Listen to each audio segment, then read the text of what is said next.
Marlène et Jean-Claude sommes très heureux de te présenter une émission très spéciale afin de comprendre les faits d'actualité.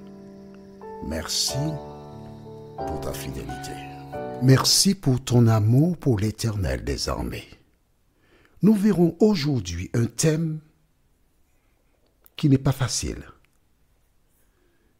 Mais lorsque le Saint-Esprit conduit, il éclaire les enfants de Dieu. Ce thème, c'est le riche et Lazare. Nous avons une seule référence biblique, le livre de Luc chapitre 16, versets 19 à 31. Luc chapitre 16, versets 19 à 31. Tu as tout le temps pour trouver donc la référence. Et avant donc d'entamer cette étude, recherchons le Saint-Esprit qui seul permet de comprendre la parole. Prions. Notre Seigneur, notre Dieu, nous abordons un thème facile, mais difficile en même temps pour celles et ceux qui ont reçu des enseignements. Mais nous te remercions, cet esprit, car tu permettras à toutes celles et ceux qui te cherchent de te trouver. Merci de nous entendre et de nous exaucer. Nous t'avons prié au nom de Jésus et pour ta gloire éternelle. Amen. Jésus enseignait en utilisant des métaphores, des images, des illustrations. Et les disciples lui posaient la question, mais pourquoi utilises-tu des métaphores comme ça? Explique-nous. C'était la meilleure manière d'inculquer, parce que Jésus est l'enseignant par excellence. Et il va donner une illustration. Ce qui compte, c'est la fin de l'illustration. Si tu te focalises sur l'image, tu risques d'être perdu. Tu sais déjà que lorsqu'une personne meurt, on a lu, ce ne sont pas ceux qui sont morts qui célèbrent l'Éternel. Tu te rappelles? Nous avons aussi vu que lorsqu'une personne meurt, elle descend dans le lieu du silence. Tu te rappelles? Nous avons aussi vu comme meurt l'un, ainsi meurt l'autre. Tu te rappelles?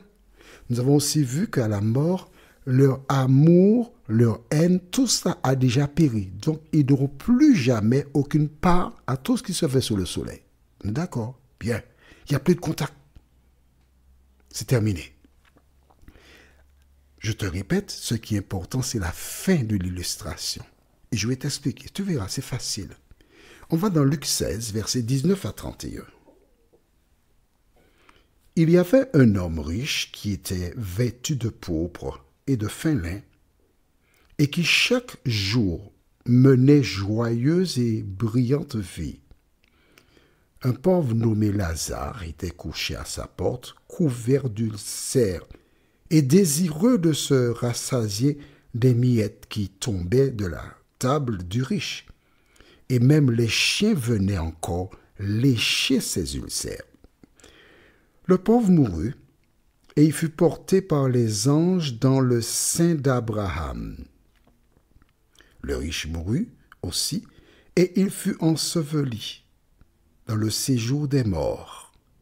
Il leva les yeux, et tandis qu'il était en proie au tourment, il vit de loin Abraham et Lazare dans son sein. Il s'écria, « Père Abraham, aie pitié de moi, et envoie Lazare pour qu'il trempe le bout de son doigt dans l'eau et me rafraîchisse la langue, car je souffre cruellement dans cette flamme. » Cela semble indiquer que cet homme, le riche, était en enfer, puisqu'il y avait des flammes.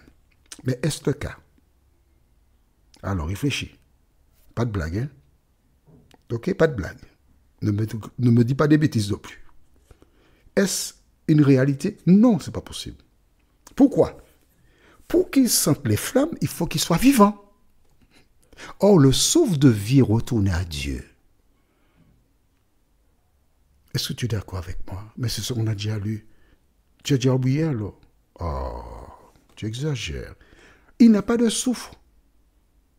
Il n'a pas de corps non plus. Tu n'as jamais vu une personne quand elle décède? Elle est incinérée. On brûle la personne totalement. Il ne reste que quoi? Très peu. Ce sont les os qu'on passe dans une sorte d'appareil pour les broyer, puis on donne poussière. Comment la petite poussière peut-elle brûler? Explique-moi ça. Analyse, fais vite. Analyse. Bon, nous continuons? Bien. Alors, le verset 24, je reprends. Père Abraham, aie pitié de moi et envoie Lazare pour qu'il trempe le bout de son doigt dans l'eau et me rafraîchisse la langue, car je souffre cruellement dans cette flamme.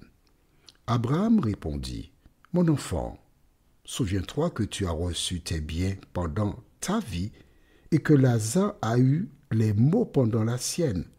Maintenant, il est consolé et toi tu souffres. D'ailleurs, il y a entre nous et vous un grand abîme, afin que ceux qui voudraient passer d'ici vers vous ou de là vers nous ne puissent le faire. Tu suis, hein? Tu comprends? Il y a quelque chose qui empêche que l'un aille vers l'autre. Mais si on veut aller au cimetière, on ouvre la tombe et on voit la personne. Hein? La personne ne erre pas dans un endroit quelconque. Hein? Verset 26. Tu as bien vu qu'il y a un grand abîme. Alors on va au verset 27. Le riche dit, je te prie donc, Père Abraham, d'envoyer Lazare dans la maison de mon père, car j'ai 5 frères. C'est pour qu'il leur atteste ces choses, afin qu'ils ne viennent pas aussi dans ce lieu de tourment. Et voici la fin du récit. C'est ça qui nous intéresse. En fait, Jésus, à travers cette illustration, montre comment, une fois que ton cas est scellé, tu es perdu.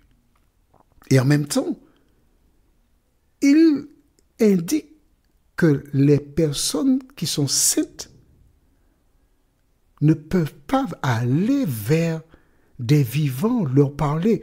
Et dans l'illustration, il est en train de dire que ce mort ou ce méchant dit que si une personne qui est morte va parler aux vivants, ils seront convaincus pour vivre selon la parole de Dieu. Et alors, écoute la suite, c'est intéressant. Verset 29. Abraham répondit, ils ont Moïse et les prophètes, c'est-à-dire, on va appeler l'Ancien Testament, qu'ils les écoutent. Et il dit, non, Père Abraham, mais si quelqu'un des morts va vers eux, ils se repentiront. À travers cela, Jésus montre que les gens aiment le sensationnel. Mais en même temps, il dit, ils ont les Écritures. Ce que nous appelons la Bible aujourd'hui, ils avaient les livres de Moïse et tout le reste là. Ils ont les Écritures qui les écoutent. Mais il dit non, mais si quelqu'un qui est mort va leur parler, ils vont croire.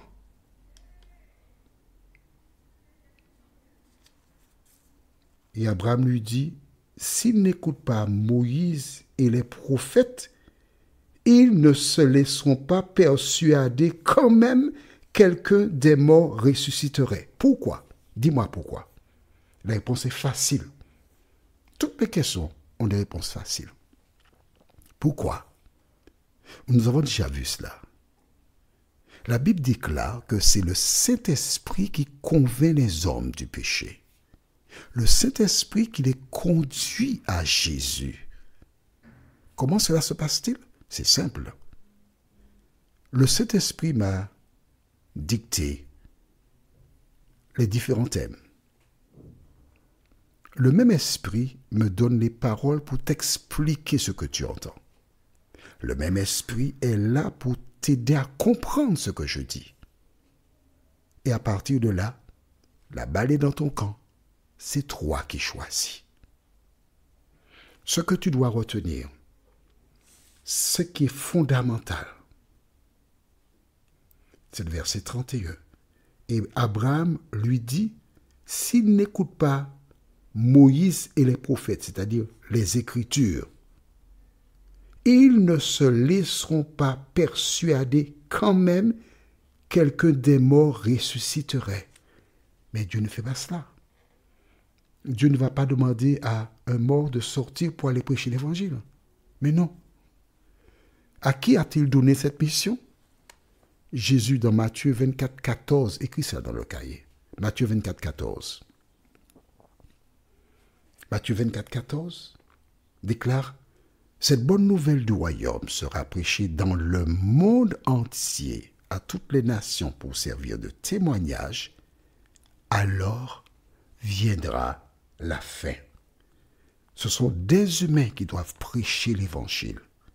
Et c'est pourquoi Dieu a appelé Jean-Claude afin qu'il remplisse une mission comme Jean-Baptiste qui disait aux gens, « Repentez-vous, car le royaume des dieux, le royaume des cieux est proche. » Prions. Seigneur, nous te bénissons pour la parole. Nous te bénissons pour ta présence dans nos cœurs et dans nos vies. Nous te remercions, Saint-Esprit, de nous avoir permis de comprendre que chaque individu doit répondre à l'appel de Dieu et qu'il possède les Écritures. Continue de nous conduire dans toute la vérité, nous t'en prions, au nom de Jésus et pour ta gloire éternelle. Amen. Que l'Éternel continue de te bénir et il me tarde de te retrouver. Nous sommes parvenus au terme de notre réflexion. Si d'aventure tu as une question, il te suffit d'envoyer un message par le biais de WhatsApp au numéro suivant, plus 596 696 88 93 93. Et alors Jean-Claude, moi, je me ferai un réel plaisir de répondre à ta question.